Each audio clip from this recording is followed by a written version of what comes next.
സിദ്ധാർത്ഥിന്റെ കൊലപാതകത്തിൽ കേന്ദ്ര ഏജൻസിയുടെ അന്വേഷണം ആവശ്യപ്പെട്ട വി മുരളീധരന്റെ സത്യാഗ്രഹ സമരം ഇന്ന് രാവിലെ 10-ന് നെടുമങ്ങാട് മാർക്കറ്റ് ജംഗ്ഷനിൽ വെച്ചാണ് സത്യാഗ്രഹ സമരം ആരംഭിക്കുന്നത്.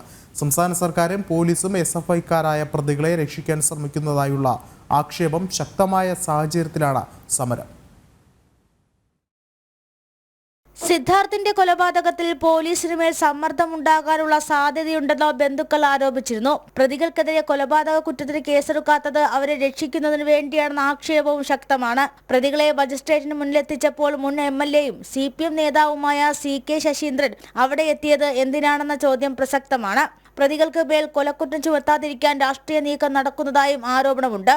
ഈ സാഹചര്യത്തിലാണ് കേന്ദ്ര ഏജൻസിയുടെ അന്വേഷണം ആവശ്യപ്പെട്ട് കേന്ദ്രമന്ത്രിയും ആറ്റിങ്ങൽ ലോക്സഭാ മണ്ഡലത്തിലെ സ്ഥാനാർത്ഥിയുമായ വി മുരളീധരൻ നെടുമങ്ങാട് മാർക്കറ്റ് ജംഗ്ഷനിൽ സത്യാഗ്രഹ സമരം ആരംഭിക്കുന്നത്.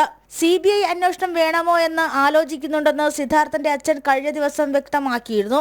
BJP സംസ്ഥാന അധ്യക്ഷൻ K സുരേന്ദ്രൻ കഴിഞ്ഞ ദിവസം സിദ്ധാർത്ഥന്റെ വീട് സന്ദർശിക്കുകയും പൂർണ്ണ പിന്തുണ അറിയിക്കുകയും ചെയ്തിട്ടുണ്ട്.